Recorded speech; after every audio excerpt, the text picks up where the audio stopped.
Assalamualaikum warahmatullahi wabarakatuh. Banyak sekali pertanyaan jamaah, Ustadz kasih kami channel untuk kajian anak-anak muda.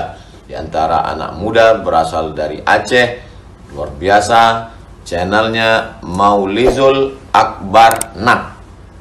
Tonton, subscribe, like, share, komen. Assalamualaikum warahmatullahi wabarakatuh.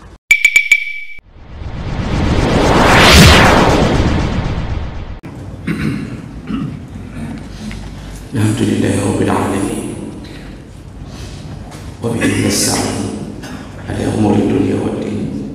Asyhadu an la ilaha illallah wahdahu la syarika lah. Wa asyhadu anna Muhammadan 'abduhu wa rasuluhul karim. Allahumma shalli wa sallim ala nabiyyina Muhammadin wa ala alihi wa ashabihi ajma'in.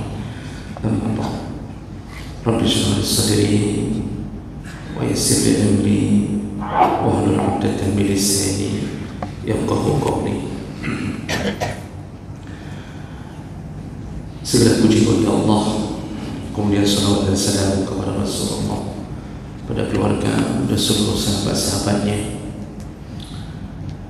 Bapak Ibu jemaah salat subuh yang Allah muliakan insyaallah. Pada subuh hari ini kita akan melanjutkan pembahasan kita tentang seputar dosa-dosa besar melalui kitab Az-Zawaj. Dan dosa besar yang kita bahas pada subuh hari ini yaitu At-Tabattul, ay tarkut tazawuj. Dosa seseorang ketika hidup sengaja membujang atau tidak ada rencana untuk menikah, termasuk dosa. Nah, jemaah maka Allah Subhanahu wa taala, kalimat tabattul itu juga disebutkan oleh Nabi dalam beberapa hadis Nabi sallallahu alaihi wasallam. Arti tabattul yaitu meninggalkan zawaj atau meninggalkan perkawinan, lalu berencana hidup menyendiri, dan dia tidak merencanakan untuk menikah. Dan ini menjadi dosa karena melanggar syariat dari Nabi sallallahu alaihi wasallam. Pada dasarnya Rasulullah sallallahu alaihi wasallam sangat menganjurkan untuk melakukan pernikahan. Maka dasar hukum pernikahan adalah menjadi sunnah. Rasulullah pernah mengatakan, an-nikahu min sunnati wa man lam yarghab an sunnati falaysa minni. Nikah itu sunnahku, wa man raghiba an sunnati, barang siapa yang tidak suka dengan sunnahku ini, maka dia bukan bahagian dari golonganku, kata Rasulullah. Juga anjuran untuk melakukan pernikahan Rasulullah sebutkan di dalam hadis melalui Ibnu Mas'ud radhiyallahu anhu. Qala Rasulullah sallallahu alaihi wasallam, ya ma'asyar syabab, wahai para pemuda, ya syabab, wahai para pemuda, man istata'a minkumul ba'ah, barang siapa yang di antara kalian sudah mampu untuk menikah, falyatazawwaj, maka segeralah menikah. Fa innahu aghaddu lil basar, karena menikah itu akan membuat tertunduknya pandangan. Wa ahsanu lil farj, dan terjaganya kemaluan. Jadi dua perkara Allah jaga melalui pernikahan, yaitu tertunduknya pandangan dari pandangan yang haram Dan kenapa urusan mata menjadi perkara yang penting dalam pernikahan? Karena nafsu, terutama bagi laki-laki, akan mengajak matanya untuk melakukan maksiat. Ketika mata sudah memandang, maka akan menempel di hati, lalu kemudian akan terjadi maksiat yang dilakukan oleh kemaluan. Oleh karena itu, dengan menikah menjadi salah satu solusi bahwa nafsu, terutama syahwat bagi laki-laki yang Allah hiasi menjadi ujian, akan menjadi sebuah perkara yang mungkin mengancamnya untuk memasukkannya ke dalam api neraka. Dengan menikah itu akan menjadi tenang, karena apa yang dia lihat, apa yang dia angan-angankan ada pada istrinya. Jadi semua para pemuda, Rasulullah mengatakan barang siapa yang sudah mampu, segeralah menikah. Dan Rasulullah mengatakan wa man lam yastati', tapi barang siapa yang belum mampu, fa alaihi bis-shaum fa innahu lahu wija', maka hendaknya dia berpuasa, sering-sering berpuasa, karena itu akan menjadi pengekang syahwat.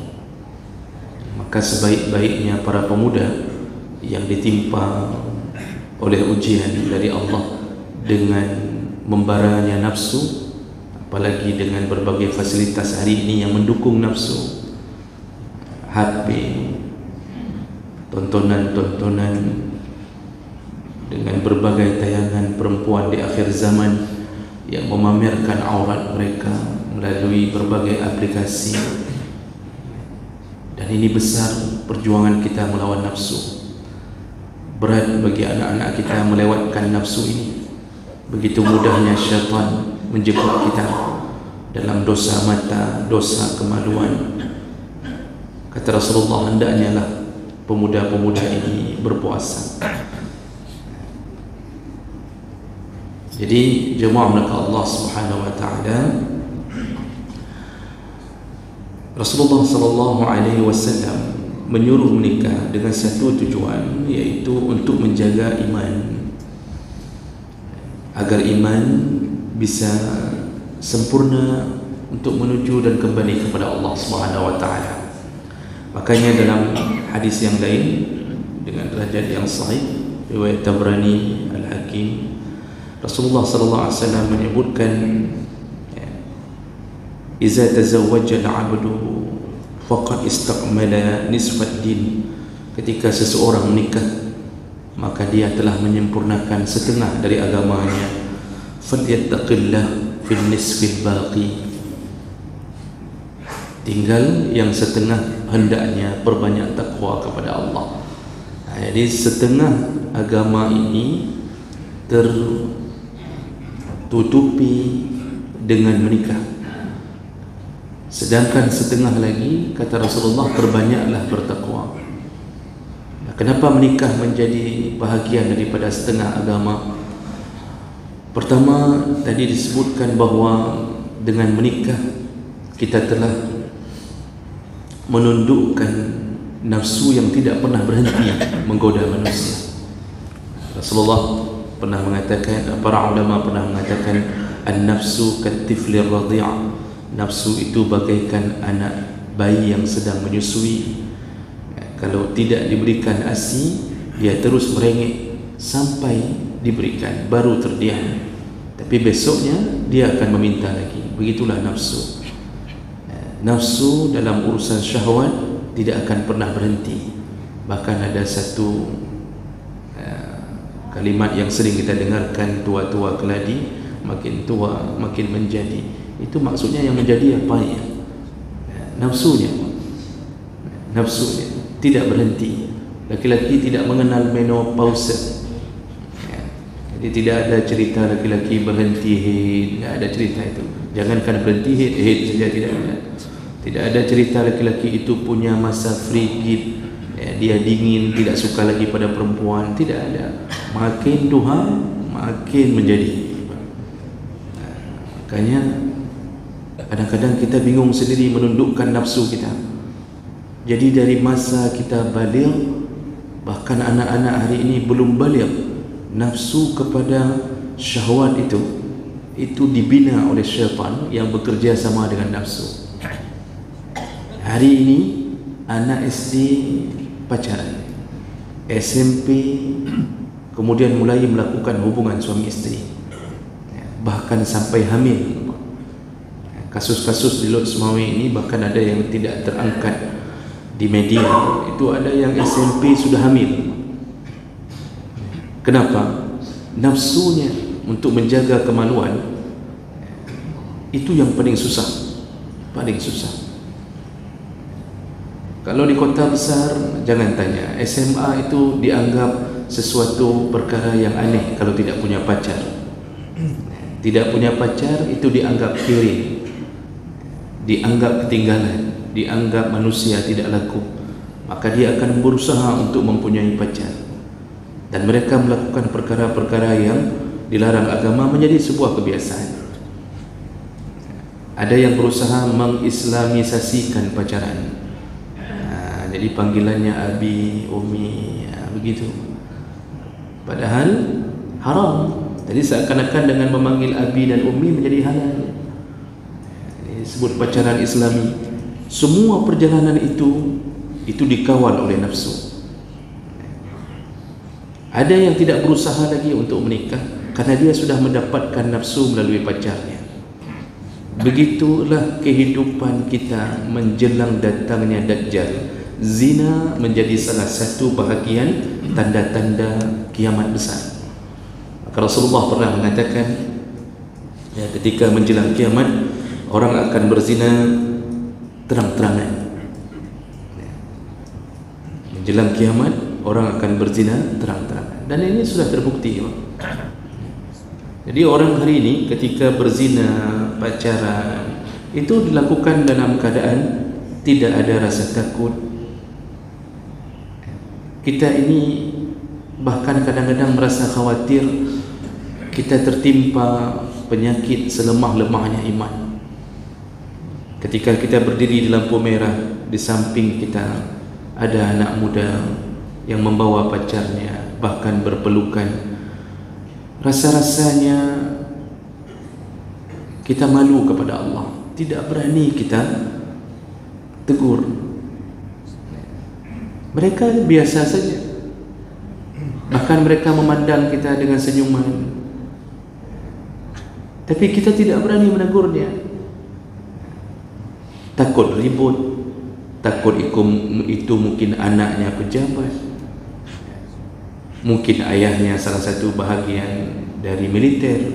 Kalau kita tegur, dia lapor ayahnya, nanti urusan kita kena ini, kena HAM, kena tonjok, bisa jadi. Nah, jadi hal-hal begini terus akan terjadi. Lalu Rasulullah mengatakan dalam hadis, nanti ketika zina dilakukan, orang yang paling saleh di antara kalian pun akan mengatakan, ketika bertemu dengan orang berzina, dia akan mengatakan, kalau mau berzina, datang pergi ke balik tembok sana. Jadi bukan menghalangi zina, tapi jangan berzina di sini, pergi ke sana. Kan sering kita dengarkan kalimat, kena Medina baik hinau, baik kampung kamu, gajak kampung lain. Jadi zinanya tidak dilarang, tapi hanya disuruh pindah tempat. Itulah zaman akan segera berakhir, dan kita merasakan itu hari ini. Maka solusi ketika rusaknya iman ini, solusinya adalah menikah. Dan itu telah menyempurnakan sebahagian iman. Makanya Bapak Ibu yang Allah muliakan, yang punya anak laki-laki, yang punya anak perempuan, kalau dia sudah waktunya ingin menikah, dan kita melihat ada tanda-tanda bahwa anak ini berbahaya kalau tidak menikah, dan dia mungkin sudah yakin dia akan punya cara mencari rezeki walaupun sedang di bangku kuliah, jangan tahan anak kita untuk kuliah, untuk menikah. Karena hari ini kadang-kadang ada anak perempuan ketika dilamar orang, itu itu kadang-kadang ditahan oleh orang tuanya dengan mengatakan bahawa kuliahlah dulu, selesaikanlah kuliah dulu. Jadi sedangkan kuliah itu dia baru lakukan di semester 2, berarti masih 3 tahun lagi. Itu pun kalau semua lulus dengan lancar-lancar saja. Mungkin anak kita tipe seperti kita, agak ngut di ujung, mana enggak beres-beres kuliah 6 tahun kemudian belum tentu beres kuliah. Sedangkan dia dan orang yang mengenalnya, yang melamarnya terus menunggu. Gara-gara kita tahan menikah, dia menunggu, tapi dengan si fulan dia bertemu. Akibat dilarang menikah, maka dia akan melakukan perkara-perkara yang haram. Padahal tidak ada masalah. Bahkan Rasulullah SAW itu sudah mengatakan bahawa ada 3 orang wajib bagi Allah untuk melindungi dan membuka pintu rezeki bagi mereka. Ada 3 orang yang wajib bagi Allah untuk membukakan pintu rezeki bagi mereka.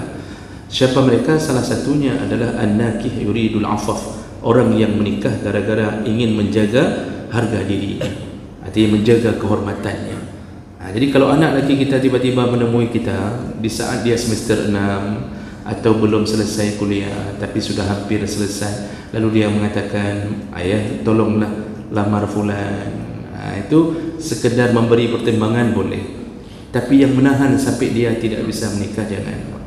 Oh, masalah rezeki, karena sudah janji Allah melalui kalam nabinya, Allah akan buka pintu rezeki orang-orang yang menikah dengan alasan takut berbuat haram. Apalagi anak kita mengatakan, ayah kalau tidak diizinkan menikah saya takut jatuh ke dalam dunia pacaran. Padahal nafsunya tidak terkawal, nikahkanlah. Oh, awal-awal tidak ada rezeki, kita yang kasih modal dulu. Mungkin dia mau jualan pulsa, terserah. Dia mungkin mau buat apa, mau buat ini, menjadi honorer di mana, terserah. Karena itu perjuangan hidup. Kita pun dulu kan begitu. Jadi yang punya anak perempuan pun begitu. Kalau dilamar orang, kira-kira sudah umur layak menikah, jangan ditahan-tahan. Jangan ditahan-tahan. Kenapa? Ini dunia Pak, semakin ujung semakin dahsyat. Ujiannya semakin dahsyat. Biarkan anak kita menjadi milik orang lain tapi terjaga imannya. Namun tentu yang melamar disuruh seleksi oleh Nabi sallallahu alaihi wasallam. Kata Rasulullah, kalau datang orang yang melamar anakmu, man tardawna dinahu wa khuluquhu, kalau laki-laki itu engkau lihat punya 2 perkara, yaitu agamanya bagus, akhlaknya bagus, fazawijuh, kata Rasulullah, segerakan menikah, terimalah dia. Jadi kalau kita lihat laki-laki itu bagus agamanya, bagus akhlaknya, 2 perkara ini berkumpul padanya, terimalah. Jadi jangan ditunda. Rasulullah sudah memberi ancaman setelah itu, kata Rasulullah, wa illam taf'aluhu, kalau engkau tidak juga melakukannya, tidak engkau terima lamarannya dari seorang anak laki yang saleh, tidak engkau terima lamarannya dengan alasan anak saya kuliah dulu, nanti setelah selesai kuliah coba balik lagi. Dia balik tapi sudah dengan istri yang lain. Jadi dilamar anak kita untuk yang kedua, mana mau lagi Pak? Jadi kalau begitu, tidak ada kewajipan untuk kuliah. Tidak ada. Dulu mama kita umur 13 tahun, 14 tahun Pak sudah menikah. Anak hari ini sampai 12 orang, hidup aman, dosa tidak banyak. Anaknya yang banyak melakukan dosa hari ini. Dulu Masya Allah, orang tidak fikir panjang. Masa dilamar, dia tanya ada kerja, dijawab sama laki ini, dia kerjanya apa? Naik-naik pohon kelapa. Tapi diterimanya, asal lihat laki-laki ini baik, akhlaknya ada, salat bagus, dia terima. Begitulah seharusnya kita. Jemaah maka Allah Subhanahu wa taala, hari ini seakan-akan kita tidak yakin kepada janji Allah Subhanahu wa taala tentang jaminan Allah di atas orang yang sudah menikah karena mempertahankan imannya, karena ingin menjaga agamanya. InsyaAllah apa yang Nabi katakan tidak ada keraguan padanya. Maka jemaah melakukan Allah Subhanahu Wa Taala, kalau seandainya datang orang melamar anak kita, maka lihatlah dua perkara. Kalau tidak segera, kata Nabi tadi di ujung hadis, wa illam taf'aluhu takun fitnatun fil ardi, maka engkau akan mendapatkan fitnah. Tentu yang dimaksud adalah kepada anakmu dan keturunanmu. Wa fasadun kabir, dan engkau akan mendapatkan kerusakan yang besar. Coba lihat, gara-gara kita menerima seorang laki-laki yang tidak punya agama, tidak punya akhlak, anak kita yang dulu di tangan kita solat, setelah menikah dia tidak solat lagi karena suaminya tidak solat. Lihat nanti cucu kita ternyata menjadi generasi yang tidak solat. Siapa yang salah? Kita yang salah. Makanya disuruh nikahkan, namun disuruh seleksi yang datang. Disuruh seleksi, yaitu agama dan akhlak.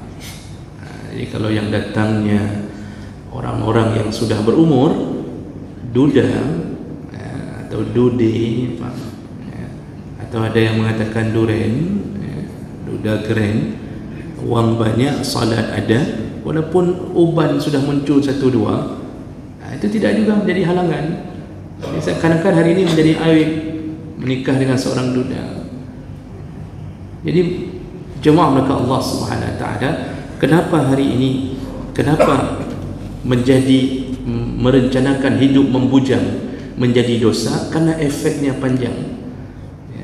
Dia tidak bisa mengawal nafsunya, tidak bisa sempurna agamanya, imannya, gara-gara merencanakan hidup membujang. Makanya Nabi langsung mengatakan dari hadis Sa'ad bin Abi Waqqas, radda Rasulullah sallallahu alaihi wasallam ala Utsman bin Mad'un at-tabattul walau azina lahu lakhtasayna.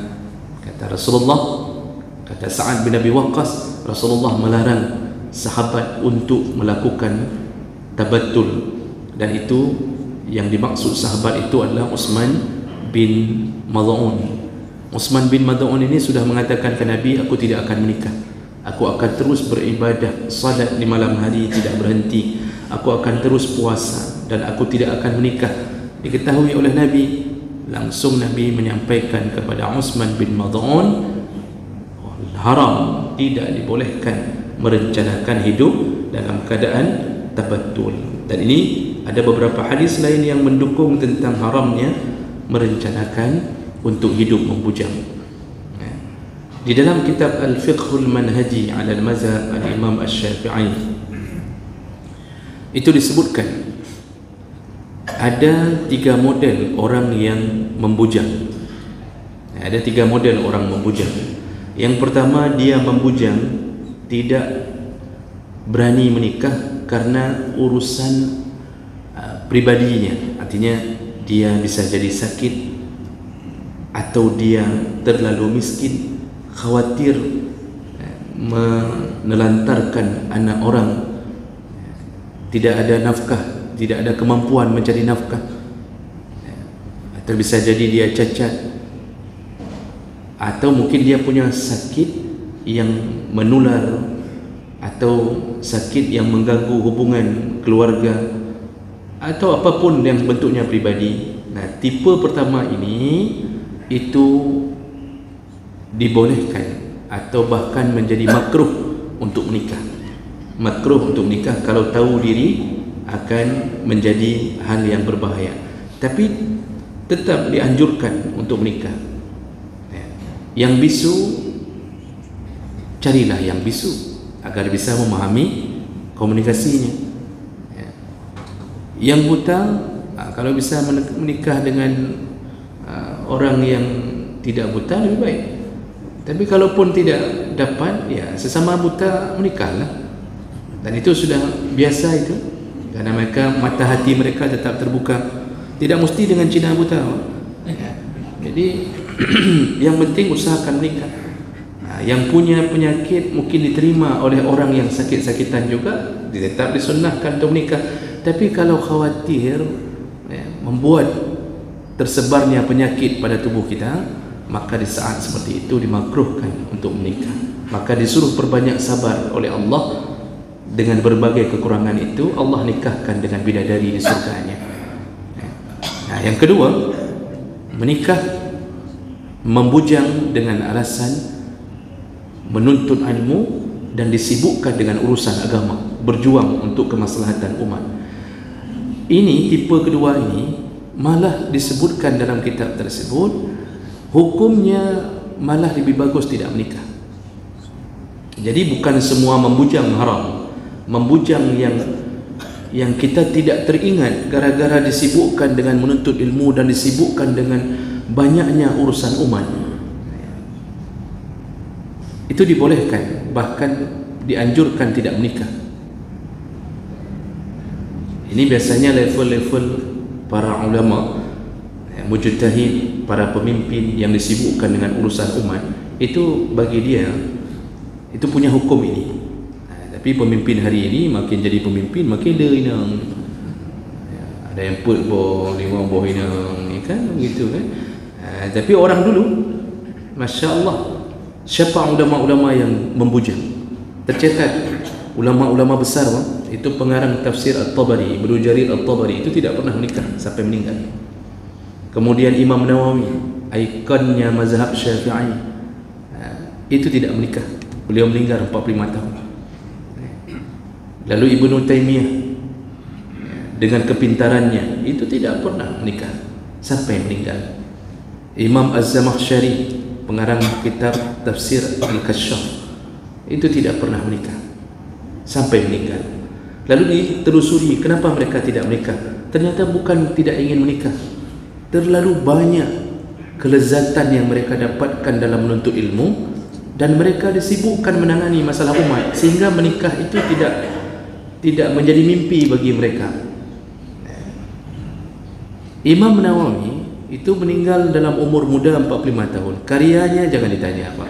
Mulai dari kitab Riyadhus Shalihin, Arba'in Nawawiyah, Rawdatut Talibin, Majmu' Syarah Muhazzab, dan banyak sekali karya beliau sehingga beliau tidak terfikir untuk menikah.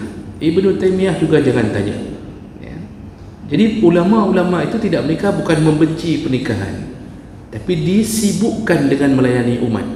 Dan yang lebih dahsyat, kalau kita mungkin pernah dengar, itu Umar bin Abdul Aziz, khalifah di Bani Umayyah yang mematikan lampu PLN kalau bicara masalah pribadi, ya, sejujur-jujurnya cucu Umar bin Khattab, cicitnya Umar bin Khattab. Kalau kita telusuri daftar hidup beliau, semenjak menjadi khalifah, padahal cuma 2 tahun beliau memerintah, semenjak menjadi khalifah, ya, keterangan istrinya sendiri ketika beliau sudah meninggal, istrinya tidak memberi keterangan kecuali setelah beliau meninggal. Apa kata istrinya? Umar bin Abdul Aziz semenjak memimpin menjadi khalifah, karena disibukkan memikirkan umat, terus-terusan memikirkan umat dalam 2 tahun itu, kata istrinya, tidak pernah beliau mandi janabah. Tidak pernah mandi janabah, baik karena berhubungan dengan istrinya atau aku katanya, atau karena mimpi basah. Jadi bayangkan, yang sudah menikah saja tidak sempat menyentuh istri karena disibukkan melayani umat. Namun istrinya termasuk orang yang sabar, walaupun sebenarnya itu bukan perkara yang patut ditiru bagi orang biasa. Itu levelnya level para pemimpin-pemimpin saleh. Jadi sibuk dengan umat, tidak sempat memikirkan hubungan suami istri. Itu keterangan istrinya yang disebutkan dalam beberapa riwayat. Maka jemaah mereka Allah Subhanahu wa taala, ini level kedua membujang adalah level yang dibenarkan. Sekarang siapa yang sibuk dengan ilmu sampai nuntut ilmu seperti dulu? Mana karya-karya kita yang menyibukkan kita sampai tidak sempat memikirkan untuk menikah? Jarang sekali mendapatkan orang yang seperti itu hari ini. Yang ada orang sibuk ngambil master, ngambil doktor, ngambil menjadi profesor, karyanya tebal, copy pastenya banyak, lalu kemudian setelah jadi disimpan di pustaka, tidak ada yang baca satu orang pun. Tidak ada yang baca satu orang pun. Itu satu-satunya karya. Banyak karya tulisan muncul di Serambi Indonesia, muncul di Waspada, tulisan-tulisan artikel, tapi manfaatnya kurang sekali. dan itu karena efek keberkahan. Sekarang kita menuntut ilmu, bahkan sampai menjadi profesor, hanya untuk menaikkan rating gaji kita, hanya untuk menaikkan prestise kita. Jadi dianggap guru besar. Kalau sudah jadi guru besar, seakan-akan sudah menguasai semua. Padahal solat jenazah pun dia baca dengan suara besar. Waktu jadi imam, dibaca dengan suara besar. Itu profesor, doktor. Jadi oleh kerana itu, jemaah belaka Allah, hari ini kita tidak dapat orang yang disibukkan dengan kemaslahatan umat dalam menuntut ilmu, dan mereka tidak berdosa dan tidak jatuh ke dalam dunia haram gara-gara tidak menikah. Nah, yang terakhir, yang ketiga dalam kitab tadi disebutkan, yaitu membujang dengan kemampuan harta tapi tidak ada rencana untuk menikah. Tidak ada rencana, dia ditutup pintu menikah. Kata dia, saya lebih nyaman hidup begini daripada harus memikirkan isteri, daripada harus memikirkan anak. Model beginilah yang diharamkan, berdosa besar, mati dalam keadaan membujang, dalam keadaan tidak ada alasan apapun, jangan dilakukan. Oh, sudah berniat untuk menikah, Ustaz, saya sudah berkali-kali ingin menikah, namun saya tidak laku-laku. Itu ceritanya lain.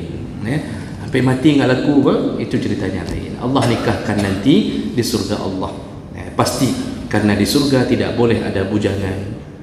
Tidak boleh ada bujangan. Semuanya dinikahkan dengan bidadari. Kalau perempuan bujangan, dinikahkan dengan bidadara.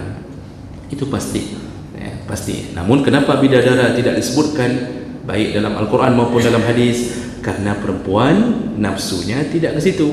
Maka untuk meraih surga mereka tidak perlu berfikir bidadara. Kita yang dibuat nafsu untuk perempuan, maka perlu diberitakan tentang bidadari supaya bersemangat. Karena ada udah tanya cik bidadari tapi kalau perempuan tidak, apa dalam kepala mereka? Bros. Itu dalam kepalanya, Pak. Tas jinjing. Jadi mereka berharap di surga itu semuanya diisi dengan bros. Kemudian ada gorden indah warnanya, emas, perak, batu permata. Itu saja bagi mereka. Maka tidak Allah sebutkan dengan gamblang tentang adanya bidadara, padahal ada bidadara untuk orang-orang yang meninggal dalam keadaan membujang. Maka oleh karena itu, Bapak Ibu yang Allah muliakan, jangan biarkan anak kita membujang tanpa harapan untuk menikah, dan kita yang sudah pernah menikah sekarang membujang, masih sunnah untuk melakukannya kesekian kalinya. Demikian, subhanakallahumma bihamdik, asyhadu an la ilaha illa anta, astaghfiruka wa atubu ilaik. Wassalamualaikum warahmatullahi wabarakatuh.